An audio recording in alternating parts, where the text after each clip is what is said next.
financial system again. But what they're going to do is they're going to allow those banks to go bust. They're not going to say, they've implemented laws that allow them to bail in. They've implemented laws, the people will no longer allow them to bail out.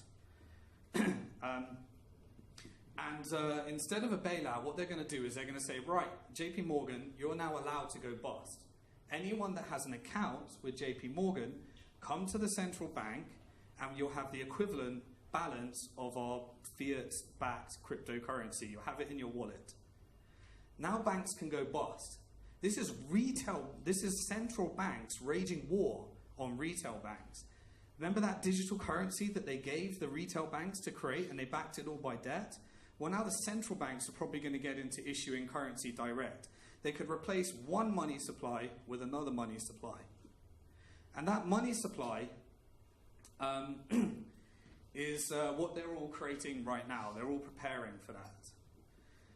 And so what you've got to ask yourself in the future, where this market is going, what happens next? Well, when you can't have cash, when you can't spend cash, that means that all of your money is going to be digital. Now, the money that at a bank that you thought you owned, that they tell you how you can spend, that is based upon a very bad monetary policy, is actually better money than the money that you thought you owned that is going to be owned by the central bank. Because the central bank money, when you go to the wrong country, not only are they going to switch off your passport, they're going to switch off your wallet. Not only are they going to automate the tax collection that they think you owe, and then you have to prove that you don't owe, and then they're going to have algorithms and artificial intelligence on everything that you're doing on all of your money. And so what's that going to do? Well, I believe that fiat-backed cryptocurrency is actually important for one thing, stable spending. But people will hold the minimum amount possible in order to pay for their rent, pay for their goods in stable money. And more of it, as we get more and more reasons to exit the traditional financial system. The people in Cyprus did not know that Bitcoin was interesting until there was a bail-in. The people in Greece did not know that cryptocurrency was interesting until their banking system collapsed and they switched off their ATMs. The people in India did not know that cryptocurrency was interesting until they made large denominations of cash illegal and people had to queue outside with their life savings in a bag, risking getting killed for their money because they needed to put it all through the banking system and they lose their life savings because they didn't prepare or make enough notes for the Indian population. The people of Mexico did not know that cryptocurrency was interested until Donald Trump became president and started talking about what they're going to do with the Mexican relations and crash their digital currency called the Mexican peso. The people in England did not know that cryptocurrency was interesting until suddenly 25% value was lost as a result of Brexit because of EU uncertainty and what happens next. All Bitcoin needs to do from here is continue working because the rest is going to stop working. All it needs to do is continue giving people an alternative and an option. All it needs to do is continue doing what it's doing and it will become more and more useful to more and more people. And that probably leaves us into the debate because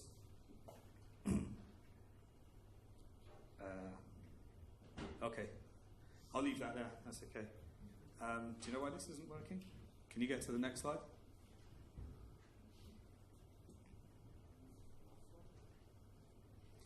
If you go to the next slide, maybe you can do it on the... Okay, well, we're working on that anyway. There we go. Yeah, leave it at the... I'm not going to cover this slide. I was talking about a little... as more and more people get into crypto, they always ask me, how do I get in? And I tell you, well, you know, moving everything over to crypto is probably a very irresponsible thing to do, depending on your financial situation and where you can be. But what I often say to people, the way to get in is essentially take your income and take 10% if you can afford to lose it and start to play around with this new thing. Do it through a regulated exchange, do your KYC, get into the crypto, and then eventually you'll figure out how to get it onto a hardware wallet, how to take care of your personal security, how to have a password manager, how to use two-factor authentication in order to learn the skills that you're going to need for personal security in the future. Once you've got that 10%, my thesis is that Bitcoin is the currency behind all that, and then you can take 10% of that and speculate as you wish. Try and accumulate more, depending on what happens with the regulations in Japan. I'm sure they're putting together a way for people to speculate with that, because there's a few cryptocurrencies I believe you can trade here at the moment. But then the one thing that I've learned is there's a few things that suck. If you want to make purchases and you have to live in a world of volatile cryptocurrency, you soon start to realize that when you try and buy a house with your cryptocurrency, or when you try and make a larger purchase, you soon start to realize that you are a currency speculator trying to figure out the best time in order to exchange that so you can make the purchase, or you're trying to go around the world and try and find someone that's willing to accept it, but even if they do accept it, they always price it in dollars, or they price it in Japanese yen, or they price it in renminbi. And so one thing I always encourage people to do is try and put 10% into some kind of fiat-backed crypto. It involves counterparty risk. It's the same as the banking system, but make sure that you've got some hedge there for the country that you actually live in as well. That's kind of a rule. So we're here in Japan today because we're looking to try and engage with more of the cryptocurrency community. We're not doing anything here at the moment, but we're looking to build a community because at Bank to the Future we're looking to do more and more as the regulations unfold in this time. So where this leads to, I think the debate now is, I think we're going to invite Roger up to the stage. And as I said, Roger has been involved in this industry since before me, one of the advocates for the industry, and we've reached a completely changing time in financial history in terms of the Bitcoin economy and the crypto economy. And I think we're going to have a discussion about where we go next. Thank you, Simon. Okay.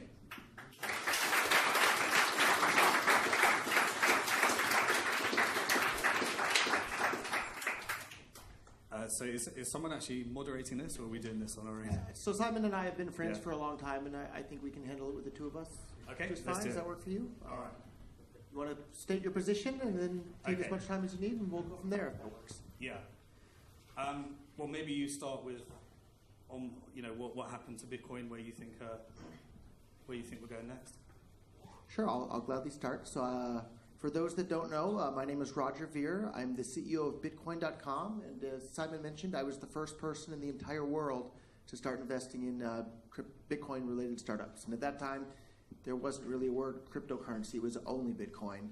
And I've been giving a little speech about Bitcoin that I started giving 7.5 years ago, and that's that thanks to the invention of Bitcoin, you can now send and receive any amount of money with anyone, anywhere in the world, instantly, basically for free, and there's nothing that anybody can do to stop it.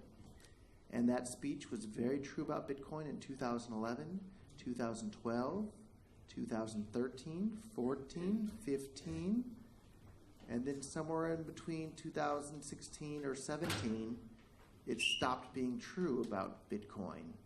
But today, that same speech I've been giving for 7.5 years is still true about Bitcoin Cash. It's no longer true about Bitcoin Core. So last year in August, for those that aren't aware, there was one single Bitcoin, but it then split into two versions of Bitcoin, Bitcoin Cash and Bitcoin Core.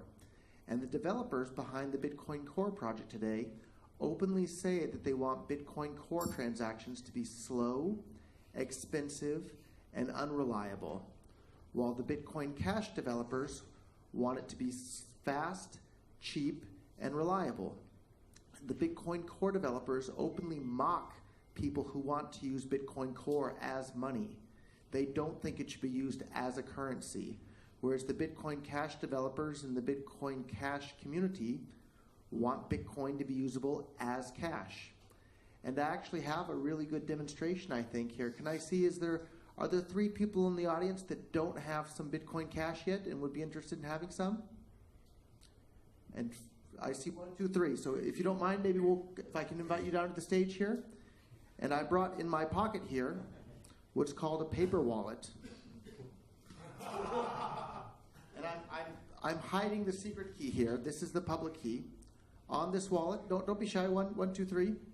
And if I can ask you, if you don't... ビットコインキャッシュをまだ持ってない方、ビットコインキャッシュ、ペーパーウォレットでこれから申請されるということで、ビットコインキャッシュ持ってない方いらっしゃれば。ビットコインキャッシュ欲しいの人には今からタダで出すからシャイにしないで。Okay. はい、まだ持ってない方今ないですか？すごいチャンスですよ。Jimmy, do you have Bitcoin Cash or not yet? Jimmy's welcome. Yeah, I've known Jimmy for a long time as well. So I need you all to have, I think Bread Wallet will probably work. The Bitcoin.com wallet will work for sure. So if you don't have the Bitcoin.com wallet, maybe you can install it real quick from the App Store. And so while everyone's installing the Bitcoin.com wallet here, I'll explain what's on this piece of paper here. So on this piece of paper, this is the public key. Hidden behind the fold here is the private key. That's all that's required in order to claim the money. On this wallet, there is exactly, as of an hour ago, $10 worth of Bitcoin Cash and $10 worth of Bitcoin Core. And what we're going to do is we're going to bounce it down the line here. We'll have the first person here scan it once he has the app installed. And we're looking for the Bitcoin.com wallet. That's the one. So this one right here. The first one is an advertisement. The second one is the Bitcoin.com wallet. And so what we'll do is we'll take the $10. They'll scan it from my paper. It'll go onto the first phone. He'll send it to the next person. And then finally he'll send it to Jim or maybe this young lady here as well. And what you're about to see is that we're starting off with $10 of both Bitcoin Cash and Bitcoin Core. By the time we get to the end of the line here, this young lady will wind up with $10 of Bitcoin Cash. And she'll wind up with 6, 7, 8, if she's really lucky, maybe $9 of Bitcoin Core, but I would guess it's going to be somewhere in the $7 range, I would guess. So just for moving it down the line here, we're going to lose 30% of the value. That's not a currency. That's not money. That's some sort of science project at this point. Whereas Bitcoin Cash still has all of the characteristics that made it the worldwide phenomenon that it is today. It still has all of the characteristics that made me fall in love with it back in 2011. It still has all of the characteristics that made Simon get excited about it back in 2011. So Bitcoin Cash today is Bitcoin. Bitcoin Core is something else.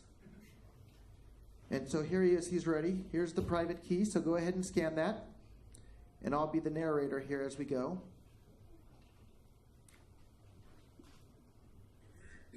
There we go.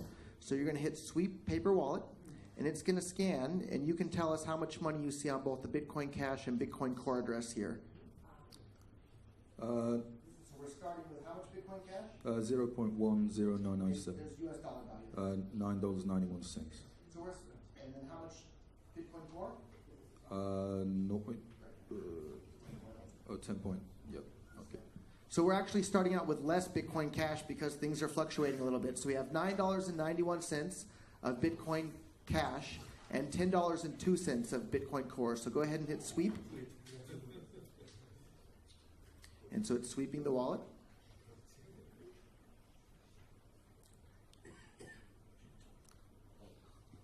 Let's try that one more time.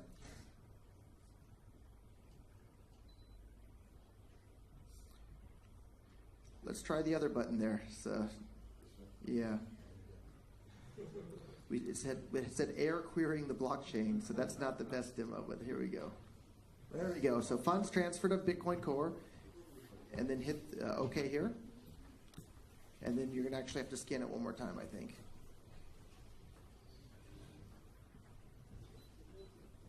There we go. So hit Sweep Paper Wallet.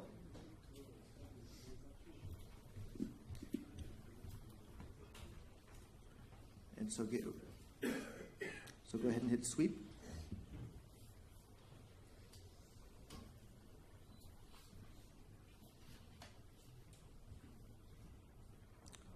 So we're just going to do the Bitcoin version here, and someone texted Emil about the backend server there too. So there we go. Third time's the charm. So go ahead and hit OK. And now, do you have your wallet ready? So you're going to hit skip. You almost have it set up. The email's optional, so hit skip right here. Skip it, touch it, and then that one's okay. Hit the receive button. And so now you're going to go here and hit send. And then while we continue our discussion, hey Jake, can I have you come down here and help them guide sending the money on down the line? And when everyone's done sending the money, we'll make sure each of you get $10 at the end of this. So anyhow, we'll wait a moment or two as they bounce it on down the line. Some of them are installing the wallet for the first time. And Simon and I can talk about this a little bit more, but you're going to see we started out with less Bitcoin Cash at the beginning. I guarantee you by the time it gets to the end, there's going to be more Bitcoin Cash left by a significant amount, and there'll be much less Bitcoin Core. And so ask yourself, if you send money from just 3 or 4 people here in line, and suddenly by the time the end of the people get in line, yeah, you want to join us too? Don't be shy. If you wind up with about half of the money left, that's not a currency. And that's not what Bitcoin's all about. It's right there in the original white paper for Bitcoin, is that it's a peer-to-peer electronic cash system. If I take out a traditional dollar bill, hand this down the line. Hand that down the line if you don't mind. Take it and pass it down to the end, and let me know when it gets to the end. Keep passing.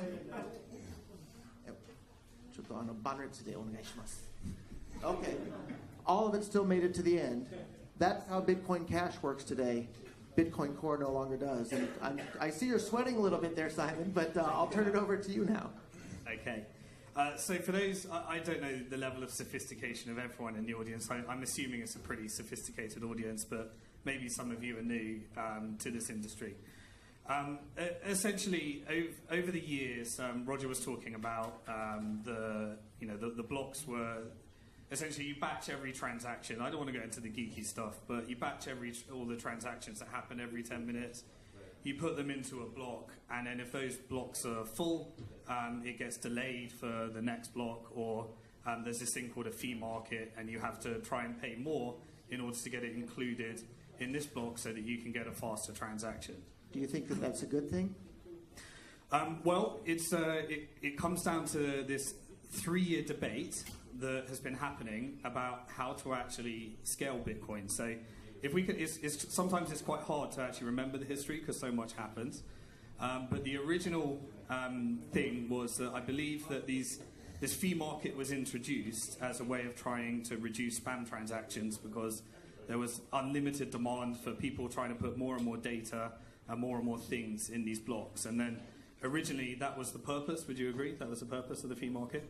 Sure. So for the first 8 years of Bitcoin's history, transactions were basically free. They were either completely free or less than a penny.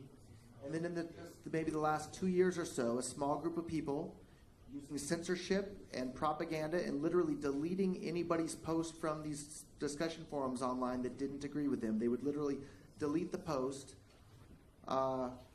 They changed the entire way Bitcoin worked. So the transactions, instead of being free or basically free, in December of last year, the average fee for a single Bitcoin transaction was $50, about 5,000 yen for one single Bitcoin transaction. So while Bitcoin transactions previously had been basically free, and Bitcoin grew into a worldwide phenomenon used by millions of people around the world, and with people excited about it all over the world, they veered away from that roadmap that had been incredibly successful and intentionally changed the Bitcoin network into something that was slow, expensive, and unreliable in an attempt to stop spam. But what we saw happen is it didn't just stop people from spamming the Bitcoin network, it stopped people from using it at all. And people who previously were using Bitcoin started using things like Ethereum and Dash and Zcash and Ripple and all sorts of competitors to Bitcoin that nobody paid any attention to at all until these people successfully, through censorship and propaganda, managed to change the entire economic formula for Bitcoin from something that used to be fast, cheap, and reliable to something that was slow, expensive, and unreliable. And that's the Bitcoin Core version that we have today. The Bitcoin Cash version that we have today has the exact same economic formula that made Bitcoin a worldwide success today. And we're going to see here in another moment just how different the two are. You're sweating a little bit more, Simon. All right. So BTC was the version of Bitcoin that we've been talking about, and over time there was a disagreements about how to scale this network, how to get more and more transactions within blocks, and this is where probably a 3-year debate continues. Now, the bit that I really don't like, that I completely cannot support in any way, shape, or form, is that there was definitely some censorship and bias in that debate. So, you know, I'm not a Reddit user. I don't use Reddit, never have used Reddit.